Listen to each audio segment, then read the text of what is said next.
For me, working without supervision and maintaining motivation have always been strengths of mine. I think this is because of my intrinsic motivation to constantly develop myself and my skills, as well as my extrinsic wariness of doing the right thing to meet my work responsibilities in order to not negatively impact my project or colleagues.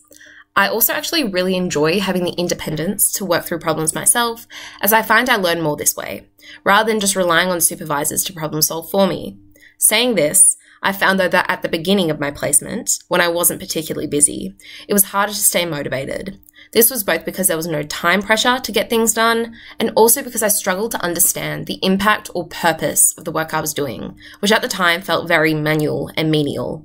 I've since gotten a lot busier, and have found that it's much easier to remain motivated and self-sufficient in my work, mostly out of necessity, as the alternative would probably be missing my deadlines and negatively affecting the trajectory of my whole project.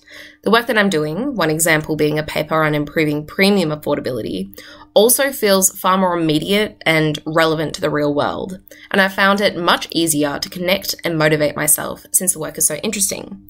Going forward though, I realise my work isn't always going to be life-changing and relevant, and I'll need to find motivation anyway. In this case, I plan to ask more questions of my supervisors about the higher-level impacts of my work, to at least try to connect with it somewhat to motivate myself. Strategies I've recently employed, like making to-do lists and setting arbitrary deadlines for myself, I believe will continue to be helpful in motivating improved productivity, even when the work feels less fulfilling. I finally think I could benefit from reaching out to my supervisors more, rather than kind of waiting for them to check on me, to ensure that I'm on the right track when working independently.